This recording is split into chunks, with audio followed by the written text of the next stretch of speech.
Now guys, zile moments ambazo William Ruto decided to instruct all media live stream team ziweze kuzimwa, then mambo yalichemuka. Hiyo ndo moments, hiyo ndo wakati wanapolisi wanaanza kutekeleza uhalifu.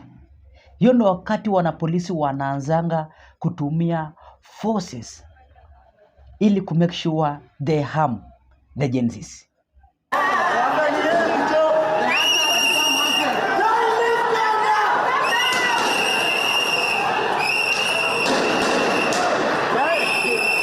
This it condemns the directive issued by CA instructing television broadcasters to cease live coverage of the ongoing Gen Z demonstrations, and this move represents a serious affront to media freedom, the public's right to information, and the constitutional guarantees that underpin Kenya's democracy. No guys, so hii mambo yote imeletwa na William Samoei Arap Ruto himself. And yesterday kuna clip niliona wakati ambapo a police officer forced to protest pia alianza kuprotest na Gen Zs. Na nikakwambia kwamba hao watu washachoka. Angalia.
Chukua hii picha.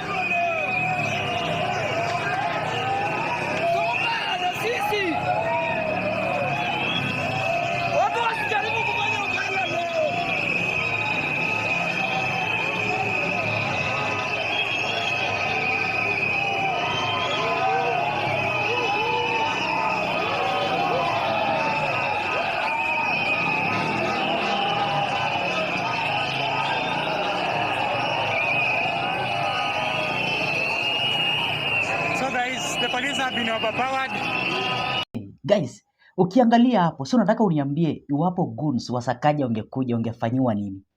Tell me at the comment section now.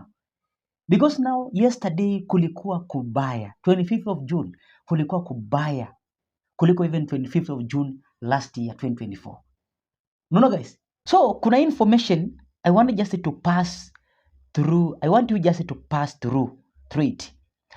And ensure my like video ili kuonyesha kwamba umesupport hii channel na nasema thanks kwa hiyo like yako. Kwa hivyo guys, nataka tusikize kwanza hawa wababe wako upande wa Citizen TV. Nini kiliweza kutokea ndiposa hawa Gen Zs wanaendelea kuandamana until William Ruto atoke mamlakani? Nini? Sikiza. Ahmed, agreeable? I just, I think that the level, what has happened to our country is profound, Ayub. We are undergoing a great transformation. And there's a great Ghanaian philosopher, Anthony Appiah, said that, you know, in a society that that there's no change, it becomes static. It means that society is dead and it's not authentic. So we're going through a transformation in this country. The government doesn't understand it. The government has got a playbook. Law and order, we were elected, we're going to do what we believe. You wait for us until the end of the election for you to change us if you have some better ideas. This class war, it's a class war that's going on here. It is the president who started it with the bottom-ups. He went to the youth, he went to the underprivileged, he went to the poor of this country, who are the majority. And he said, I'm going to change your lives with something called bottom-up. He created a furnace in the social relations of our country, and he won power. Today, as we stand here, Ayub, is that those same forces who are betrayed are out on the street because their promises were broken. 80% of the country doesn't have jobs. The population of this country is 50 million. 40 million are under 30, under 25. They're Gen Zs. The circles of history in this country are coming together. And either we're going to have a very violent confrontation come the next election, or we're going to have a peaceful constitutional transfer of power. These are the two choices we have. The government today has to understand that, you know, if it started this process of bringing out these class differences in our society, then it has to manage them. And how does it manage them? The people who speak on the behalf of the government of this country are just atrocious. I know them. This government spokesman, the one who hired him at Orange House. I know the president was one of the leaders in our Pentagon when I was working there as a strategist. The thing about it is that we did things differently when there was a coalition government in this country. Mr. Uhuru Kenyatta and Mr. Ruto are responsible for the last 10 years, 15 years of government in this country. They are the ones who have brought these kinds of class issues to our country. Now, to blame the former president on everything or on anything is the strategy of this government, and that's a false god. My friend here on the right is speaking about people radicalizing. You know what he's saying? He's saying it's Wamunyoro. That's exactly what he's saying, without labeling him. Was Wamunyoro in Wasingishu? Someone died in Wasingishu. Some people, all the people in Kericho were demonstrating, all the way down to Nyanza in Homa Bay. The whole country was up in arms. Now, for us to try and smear these young people and their transformation is actually one of the worst things that we can do. These young people want jobs, Ayub.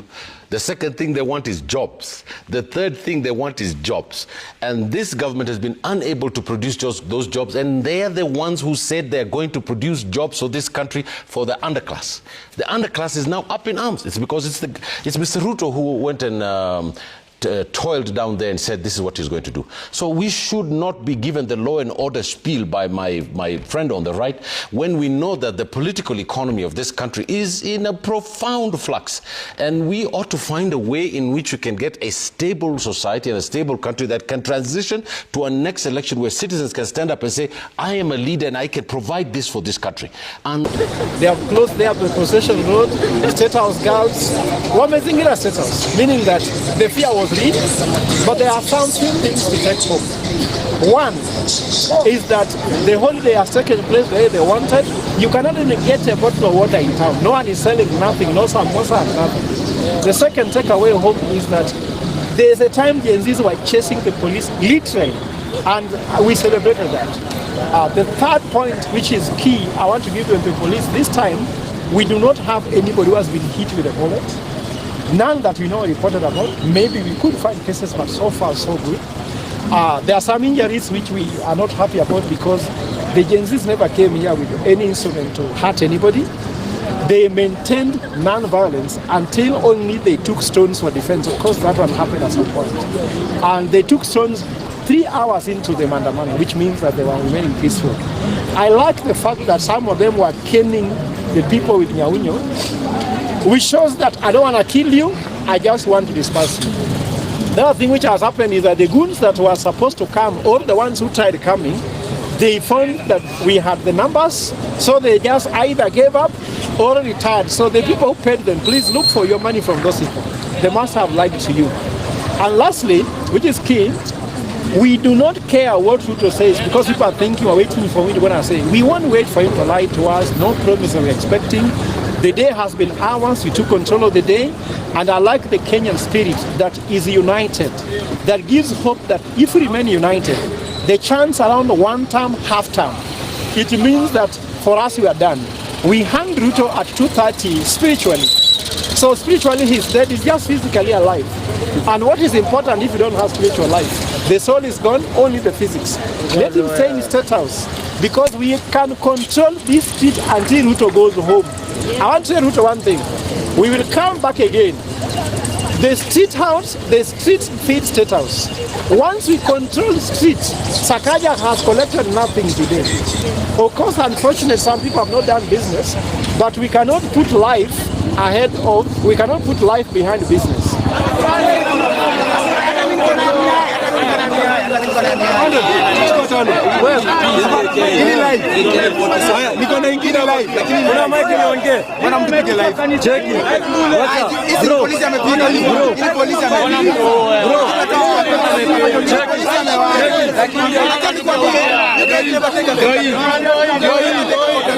And I want to tell William Ruto, your time is just being counted.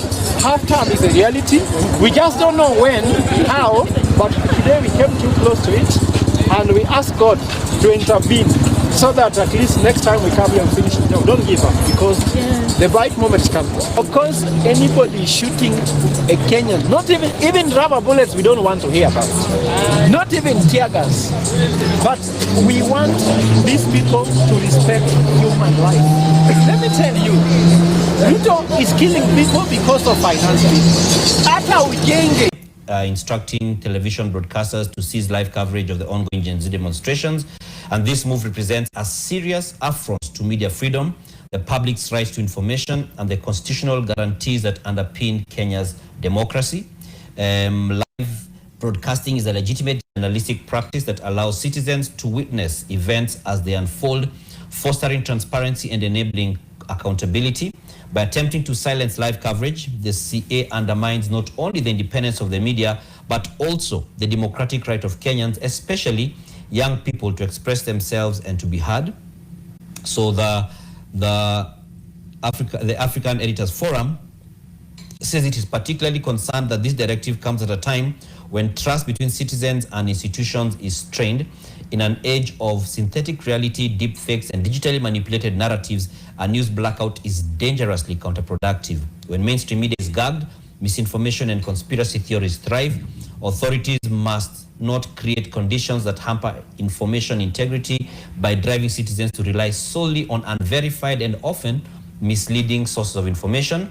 Instead of suppressing coverage, authorities should focus on ensuring the law enforcement upholds the rights of protesters and respects the freedoms enshrined in Kenya's constitution, including the freedom of expression, freedom of the press, and the right to peacefully assembly.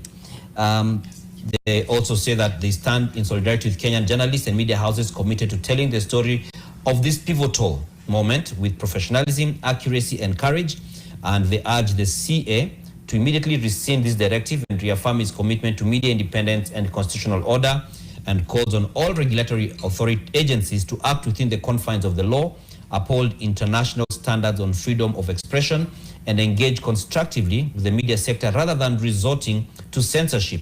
The future of democracy in Africa, and indeed the legitimacy of public institutions, depends on an informed citizenry, not on the concealment of public dissent. And this has been signed by Churchill Otieno, who is the president of the African Editors Forum. Zainab, you should also be having some update. Right, of course, as I look at some of the other statements as well, but you have read out Taif's statement, I believe. Yes. However, we've also received information that Communications Authority has raided NTV's Limuru transmission station, forcefully switching off the free-to-air signal. So that's the latest information at this point, that even despite that directive to ban live broadcast of the protest, it's that the Communications Authority has raided specifically NTV's Limuru transmission station, forcefully switching off the free-to-air signal. I don't know what does that mean for us, Dan?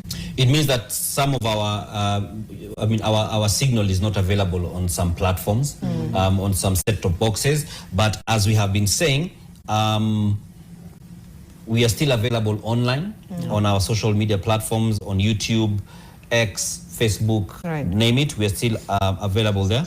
And as well as the website, that's ntvkenya.co.ke. You can still get our stream there, as well as the different stories that we're putting out, even as we update this. And like Zainab had rightly put, we have also been having live blogs on nation.africa, where you can see there's updates for different parts of the country. What was the rationale and the justification to control what the Kenyan people see, hear, and read from the communication authorities' perspective? This seems Benjamin Netanyahu's playbook, or it's okay. On Donald Trump is. I'll come back to that. Just allow me a minute to mention something.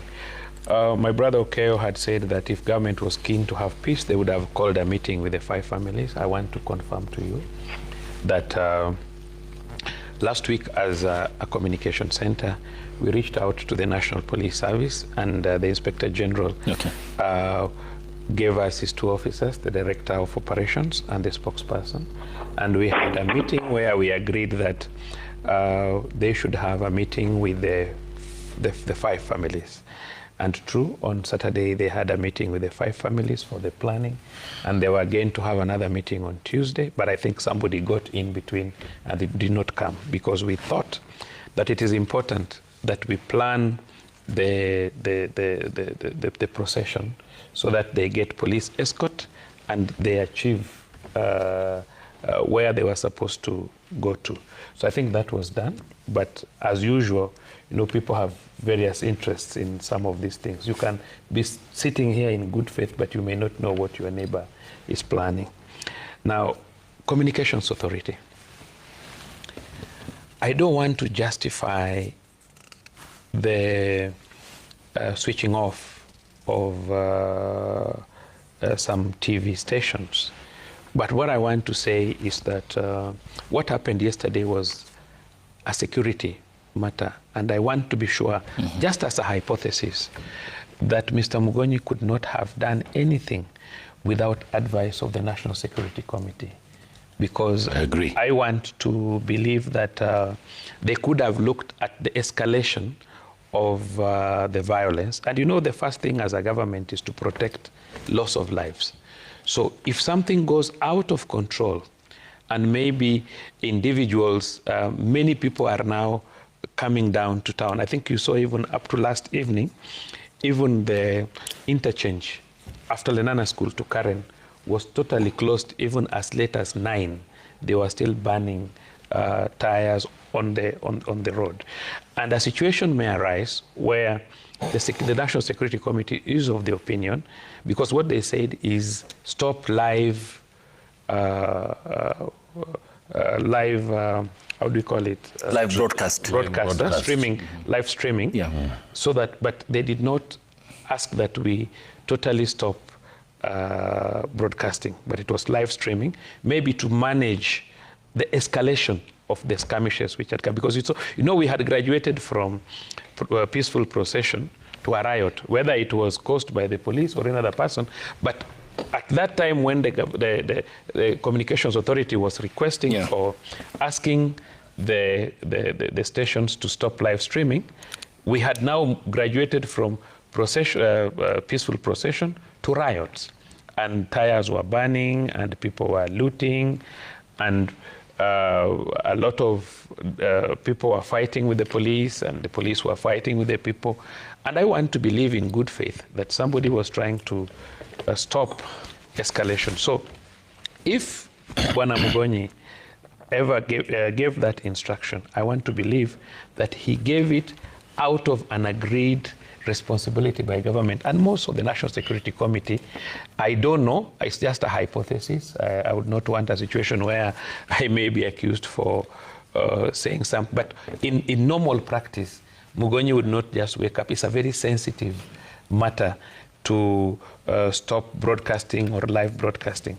So I want to think that Bwana Mugonyi should not be skinned alive for this, but let's look at the bigger picture, and let's look at a situation where this could have come from an agreement based on security of the country. Yeah. If this would save loss, if for example, this would have saved loss of more lives of people who would have come up to join the riots, and then would have caused police to use live firearms, and we would have lost more people, then so be it. But that is my position and my take. Ahmed,